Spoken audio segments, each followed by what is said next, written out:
où nous demandons à Dieu de nous aider. Ô Éternel, Dieu notre Père, voici tes enfants devant toi. Accorde-nous de recevoir ta parole pleinement et qu'elle nous comble enfin, que dans toutes les joies de notre vie, tu sois la joie la plus haute, que parmi toutes les beautés de la terre, tu sois notre désir le plus grand, que dans nos peines et nos travaux, tu sois le secours le plus sûr. Oui, donne-nous ton aide, donne-nous ton esprit, afin que ta parole devienne parole de vie. Nous te le demandons au nom de ton Fils, Jésus-Christ. Amen. Voilà, et la prédication portera sur 3 textes, principalement le texte de Luc 16, les versets 19 à 31, et puis 2 textes issus du Deutéronome. Si quelqu'un veut venir, Lise, est-ce que tu peux venir lire? Et puis après, il faudra un deuxième lecteur parce que c'est un peu long. Un monsieur? Non, mais aujourd'hui, on est le jour des dames. Alors, s'il y a 2 dames, ok. Vous connaissez? Oui. Donc, tu lis le Deutéronome et puis madame lira le Luc. D'ailleurs, il ne devrait pas y avoir de pauvres chez toi, car le Seigneur te bénira dans le pays que le Seigneur, ton Dieu, te donne comme patrimoine, afin que tu en prennes possession, pourvu seulement que tu écoutes le Seigneur, ton Dieu, en veillant à mettre en pratique tout ce commandement que je t'institue pour toi aujourd'hui. Quand tu feras la moisson de ton champ et que tu auras oublié une gerbe dans le champ, tu ne retourneras pas la prendre. Elle sera pour l'immigré, pour l'orphelin, pour la veuve, afin que le Seigneur, ton Dieu, te bénisse dans tout le travail de tes mains. Quand tu secoueras tes oliviers, tu n'iras pas cueillir ensuite ce qui reste. Ce sera pour l'immigré, pour l'orphelin, pour la veuve. Quand tu vendangeras ta vigne, tu n'iras pas grappiller ensuite ce qui reste. Ce sera pour l'immigré, pour l'orphelin, pour la veuve. Tu te souviendras que tu as été esclave en Égypte. C'est pourquoi je t'ordonne d'agir ainsi.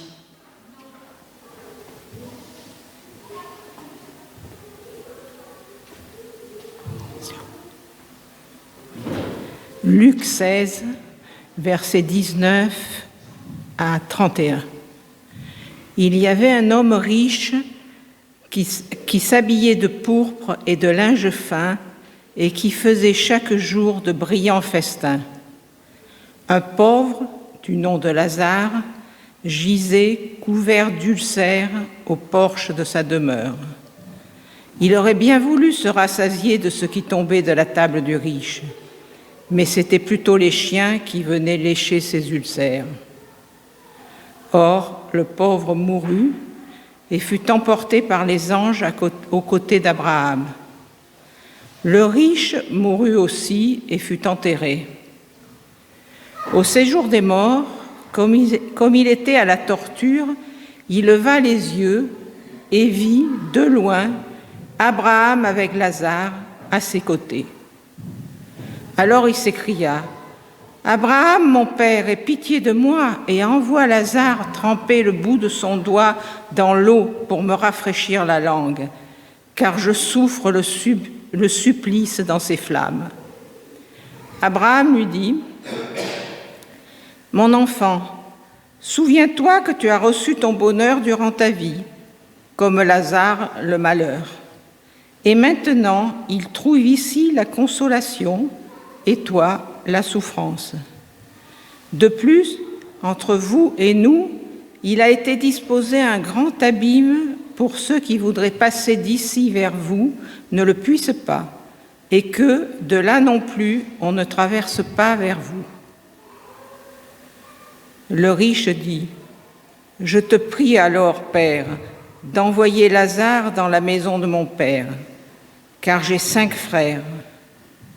Qu'ils les avertissent pour qu'ils ne viennent pas eux aussi dans ce lieu de torture. » Abraham lui dit, « Ils ont Moïse et les prophètes, qu'ils les écoutent. » L'autre reprit, « Non, Abraham, mon père, mais si quelqu'un vient à eux de chez les morts, ils se convertiront. » Abraham lui dit, « S'ils n'écoutent pas Moïse ni les prophètes, même si quelqu'un ressuscite des morts, ils ne seront pas convaincus. » Je vous invite à vous asseoir.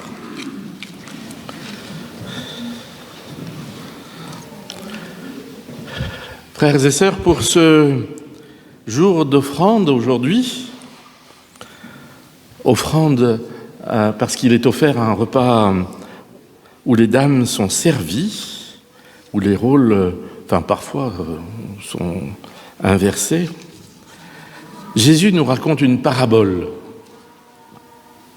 Vous savez, les paraboles sont ces espèces de récits intemporels destinés à nous parler malgré nos préjugés et nos idées bien arrêtées. Alors cette parabole, elle peut nous paraître un peu binaire au prime abord. Elle nous présente un face-à-face entre un homme riche et un pauvre nommé Lazare. Mais ne nous laissons pas aveuglés ni par la place que nous donnons aux dames ce jour particulier, ni par l'opposition riche-pauvre. Les deux hommes de la parabole ont beaucoup de choses en commun. D'abord, ils sont voisins. Et puis, ils ont sur le corps des signes. L'un a des signes de richesse, d'aisance, d'abondance. L'autre porte les stigmates de la pauvreté et de la maladie. La maladie qui est peut-être à l'origine de sa pauvreté. Et puis, autre chose qui les rapproche, ils trouvent la mort en même temps. Et ils sont tous les deux face à Dieu. Et pour entrer plus avant dans cette parabole, il y a peut-être 3 tentations à éviter. La première, qui est très concrète et très actuelle, consisterait à prendre parti, à s'assimiler à l'un ou l'autre des protagonistes, le riche et le pauvre. Pour nous, il est tellement plus facile de prendre parti que de comprendre et de concilier les hommes contre les femmes, le Hamas contre l'armée israélienne, LFI contre le RN, les agriculteurs contre l'Europe, et la liste est longue. La parabole, telle que le récit d'une diseuse de bonne aventure, nous indiquerait à quelle sauce nous serions mangés après notre mort. La deuxième tentation consisterait à penser que cette histoire ne nous concerne pas.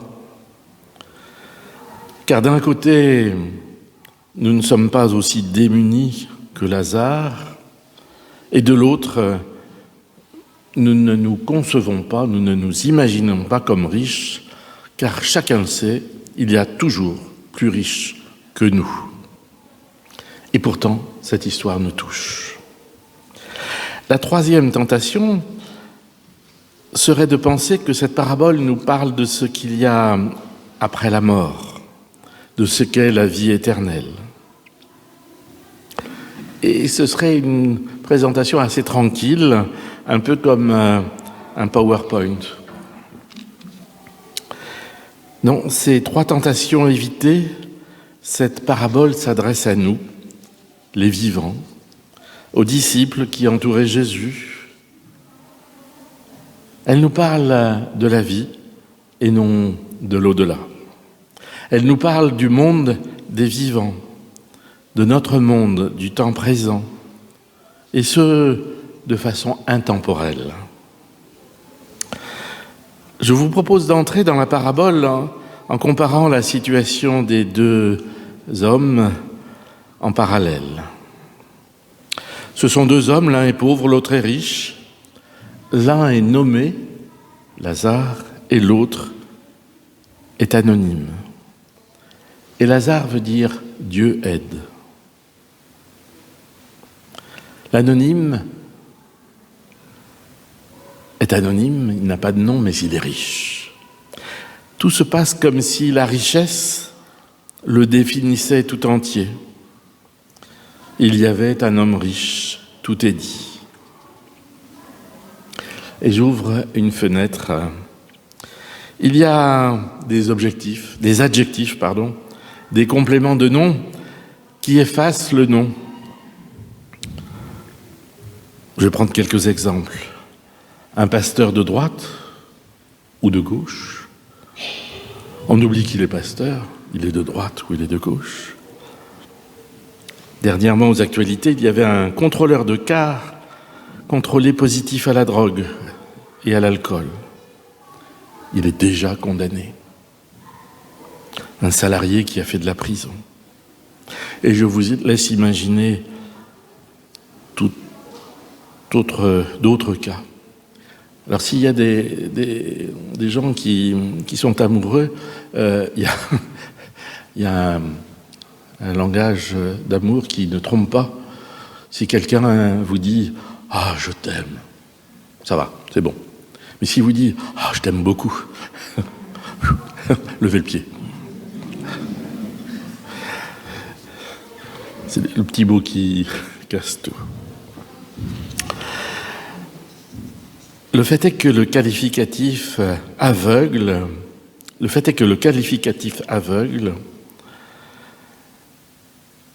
et nous retenons que lui.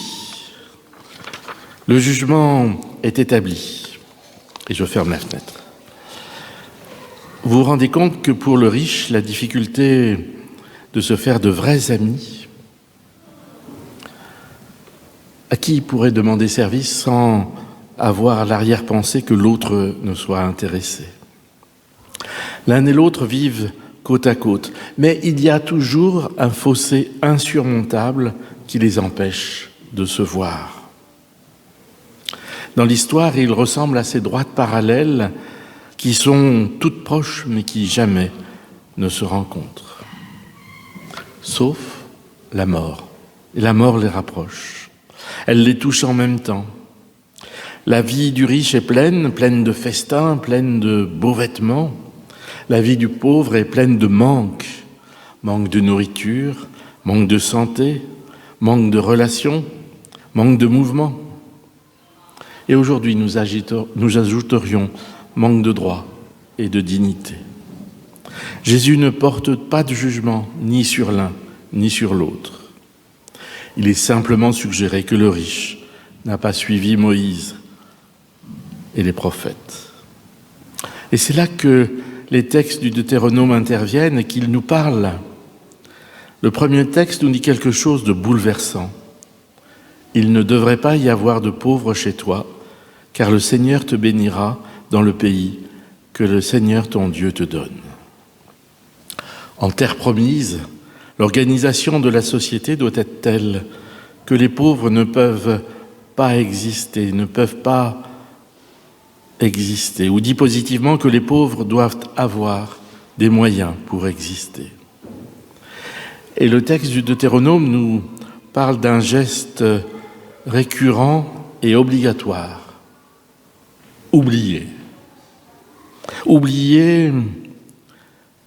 une gerbe sur le champ moissonné, oublier des olives qui ne sont pas tombées de l'arbre quand on l'a secoué, oublier des grappillons après la vendange sur la vigne, oublier pour que les pauvres récoltent à leur tour alors qu'ils ne sont pas propriétaires.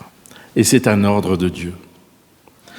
Ce n'est pas un acte d'aumône ni de bonté, c'est simplement un acte de justice. La redistribution des richesses aux pauvres est un commandement de Dieu.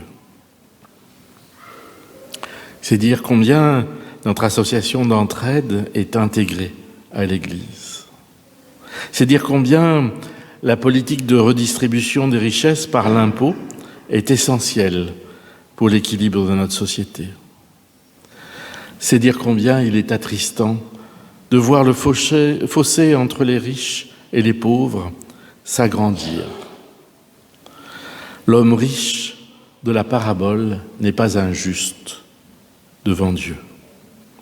En oubliant de laisser tomber des miettes de sa richesse, de sa table de riche pour le pauvre, le riche a désobéi à Dieu.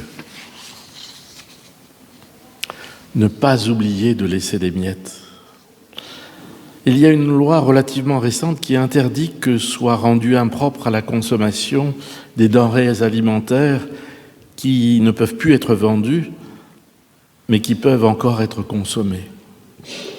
Elle correspond tout à fait au fait de laisser des miettes, d'oublier une gerbe sur son champ.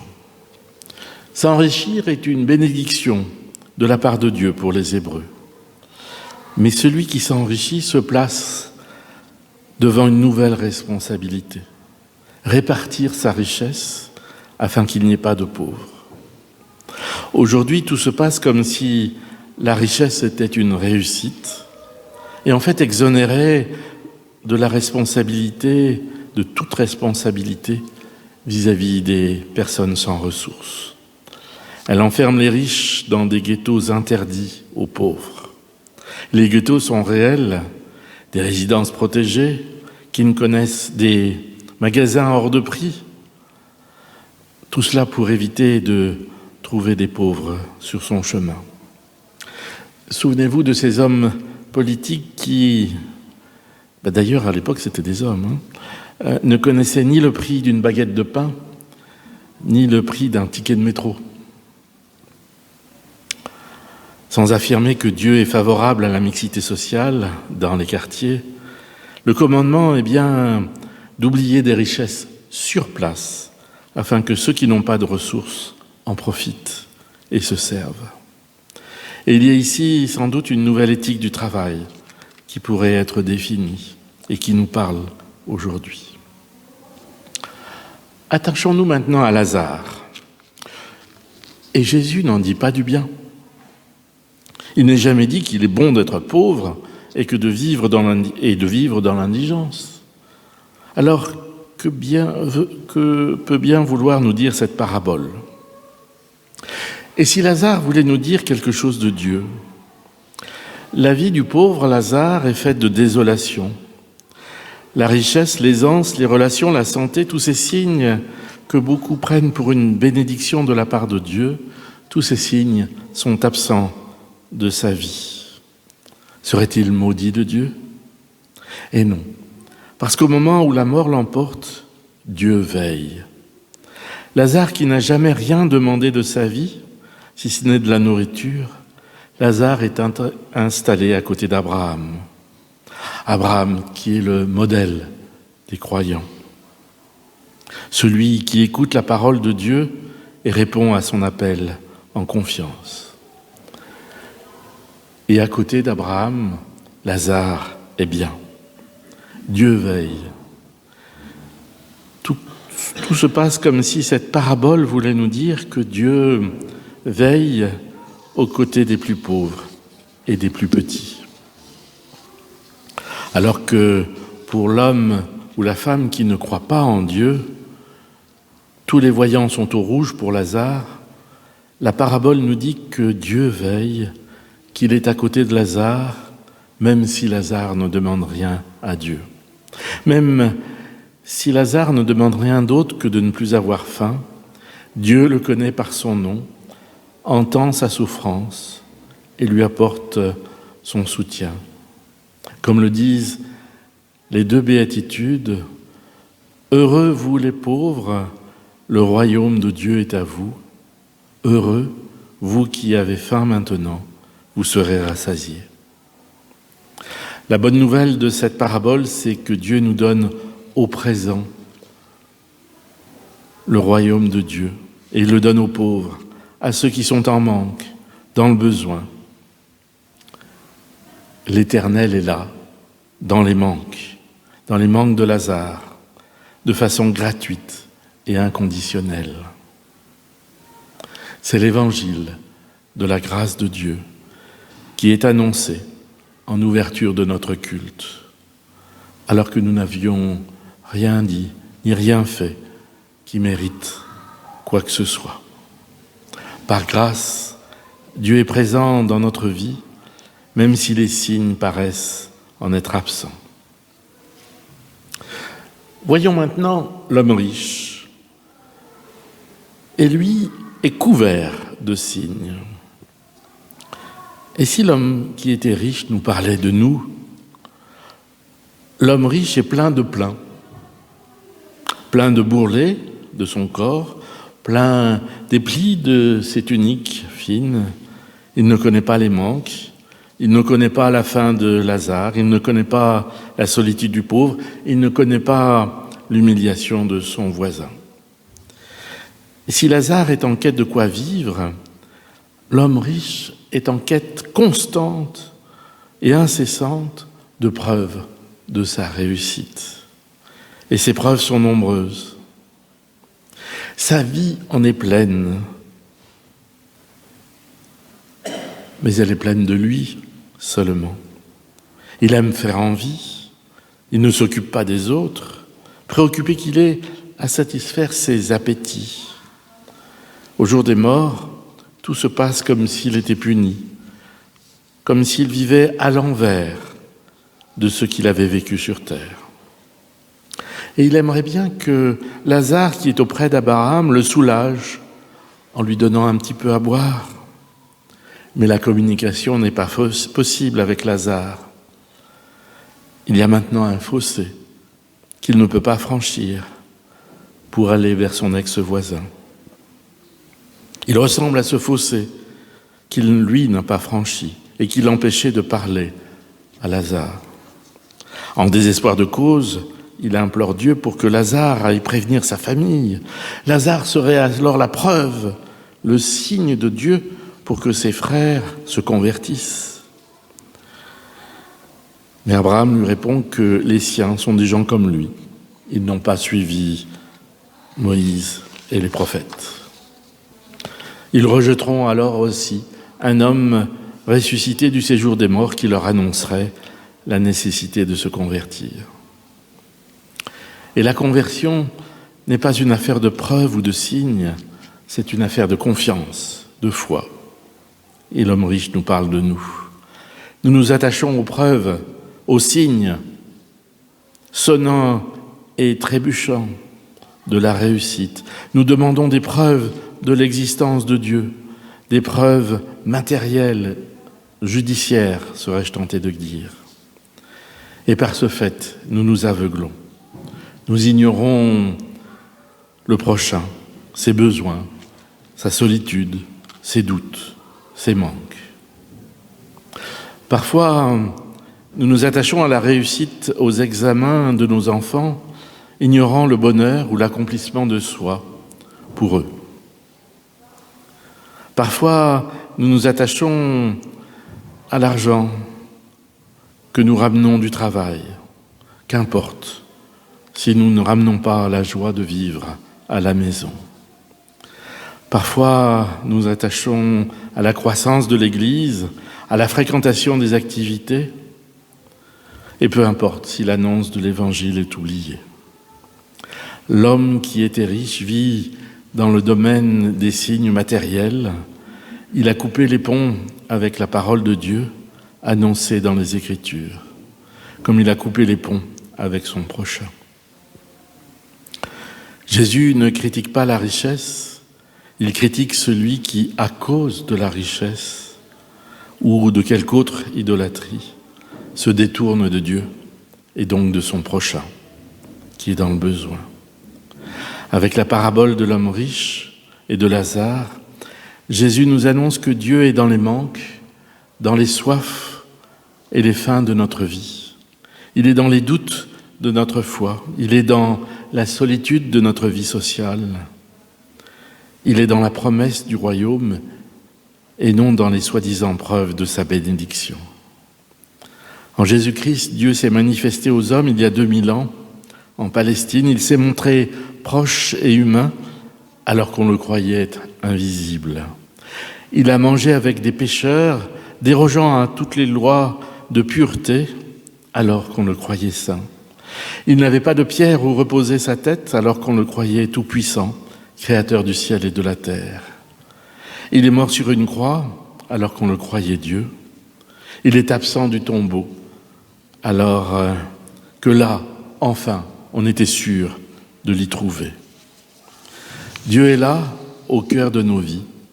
Laissons un peu de pauvreté en nous, de manque, et recevons cette béatitude personnellement. Heureux les pauvres, le royaume des cieux est à vous. Amen.